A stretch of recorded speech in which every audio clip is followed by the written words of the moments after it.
I have now become a common face in Kahawa Law Court ever since I was arrested on 7th of July 2025. And I was released on cash bail by the court on 10th of July.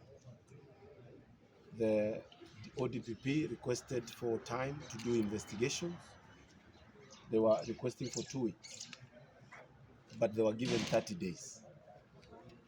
And today was the day that they were supposed to give us a report and clearly say how far they are on the investigation. And we have come to court today and they have said they have none. They have said they have nothing to offer. They don't even have an update. And I say this and I'll repeat it, that we will not allow our country to go back to use of criminal justice system against political opponents. And I want to condemn the fact that we are in the court that charges terrorists and drug barons. I, as a member of parliament of Manyatta constituency, having been arrested as I am doing my errands and being brought here, it is a sad state of affairs.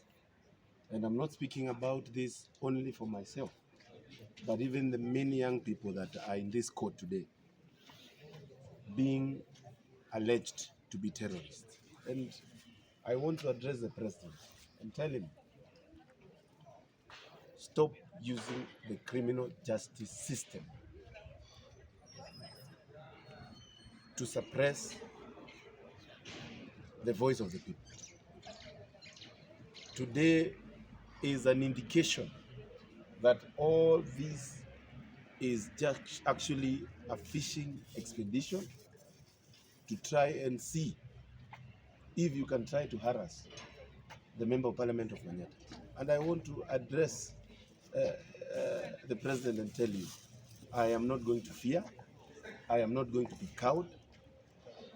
We are celebrating our constitution promulgation, the 2010 constitution, the 15th anniversary on tomorrow, that is on the 27th. And I want to clearly say that our constitution has never been mutilated than it is today.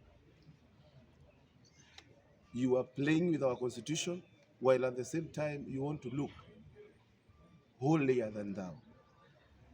And I want to clearly say, you have even violated your oath of office to uphold that constitution. By bringing us to this court, you thought we would be actually cowards and we would fear. We will cow our tails and start coming to you kneeling down. I want to tell you today that we are not going to do that. And we have 100% trust with the judicial system. The charges, the force and the push, at the end of the day, is all about evidence. And if there is no evidence, there is no case. 2 months down the line, there has not been charges that have been brought against me. But the narrative that you thought will mess us up, you'll find that we are making stones and building houses with these stones you are throwing to us. And we're not going to build affordable houses. We're not going to build real houses. I want to tell my people of Embu County to continue being strong. We are going to fight against this. We know very well that the whole idea was to make sure that Mukunji's very bright future is dimmed. And I want to say that the God that I pray has stood with me up to now. and he's going to continue standing. So the people of Embu, be calm, be collected, musitishwe, lakini musiuziwe uoga.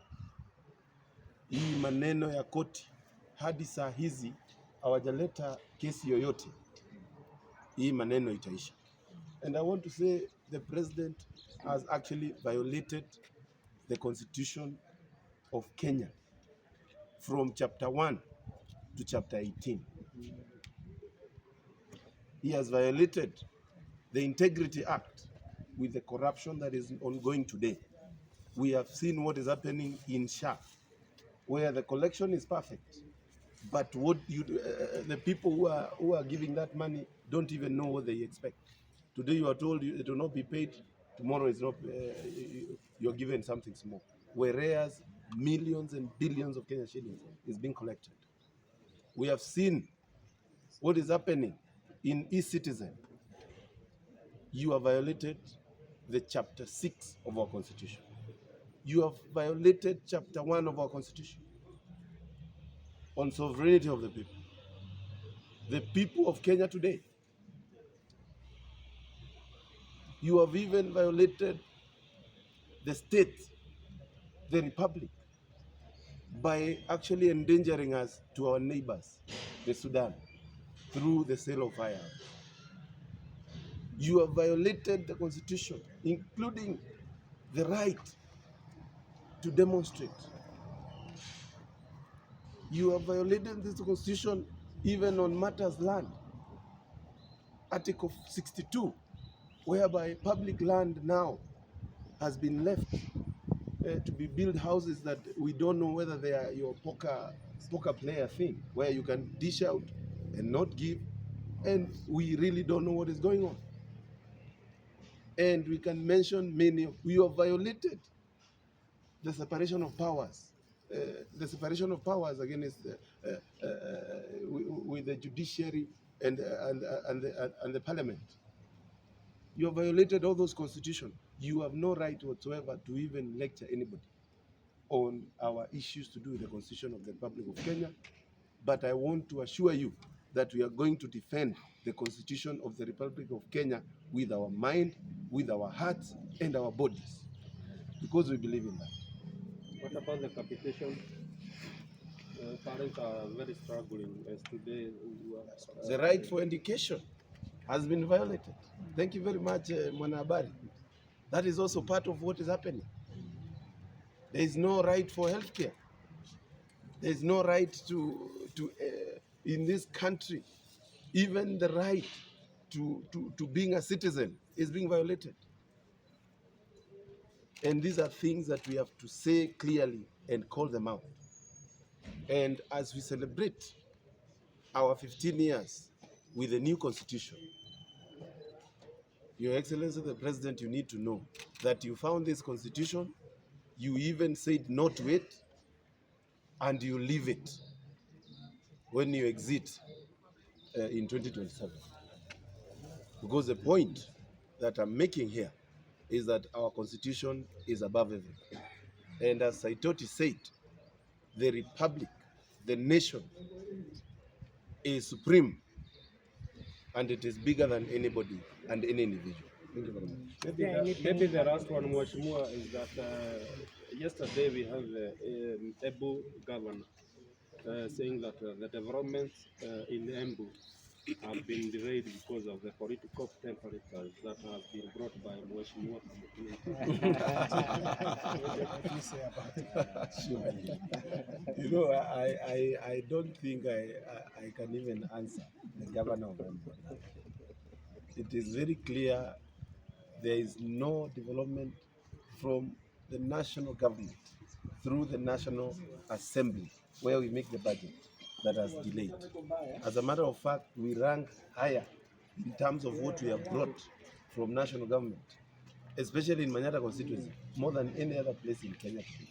We have done stadiums, we have done roads, we have done markets, we have done a lot of electricity connectivity, and we have done a lot of school improvement. It is only in Manyatta constituency you find all the JS classes have computer laboratories. that every student can enjoy today the sciences. To the governor, of course, we know there is nothing that can be shown that the county government of Embu has done after receiving close to 23 billion Kenya shillings for 3 years. So I believe she should answer herself and say where the money that the county government of Embu has been receiving, where the money is. And the only thing the people of Embu have received is a bag of maize that really did not grow, and it ended up being used as silage for livestock. So I really don't deserve to even have an argument with the governor on matters development. Her track record is below average. My track record is well known, and I want to inform the people of Embu, all these are issues that are being brought so that they can be cowed and return back to slavery, courtesy of being told you have to worship the president for you to do anything. You don't need to know the president to get development. You don't need to even go to State House to get development. It has been a year end ever since I go to State House. If you go to Manyatta constituency today, every single development that we have planned at the budget level is happening. And that is what we call development. When you see somebody saying you have to go to State House to get development, know very well those are people going for their own individual interests so that they can get something. And it is very clear, it has been mentioned even in the National Assembly, that people receive money when they go to State House. So the people of Embu, Muzijali, tuko pamoja. You've expressed optimism that your case will be thrown out. After your case is thrown out, is there anything you as a parliamentarian and other parliamentarians will be doing to ensure that the rights of young people in the country are no longer abused either by the executive or through the judicial system? Well, I want to indicate and say clearly that we have a challenge in Parliament. We are the minority. The people who are standing with the people of Kenya today are the minority in the National Assembly. There was a formation of a moribund called the broad-based government that has brought together the opposition and government together and formed one big chaotic part of the legislature, whereby we don't expect anything much. But I will say this, we cannot give up. We are going to continue putting in laws that are going to be good, but also defending by all means necessary the laws of this country as they were. But I want to clearly say that we are hoping to chase away this president. For this constitution to be upheld, to be upheld, Ruto must go. He has to be one term. In relation to the constitution, what is your opinion on the president talking about Katiba Day and wanting to be celebrating it? Well, I have said clearly he has no local standing. He has no moral authority to mention anything to do with the Constitution of Kenya, because he has violated almost all the chapters of the Constitution. And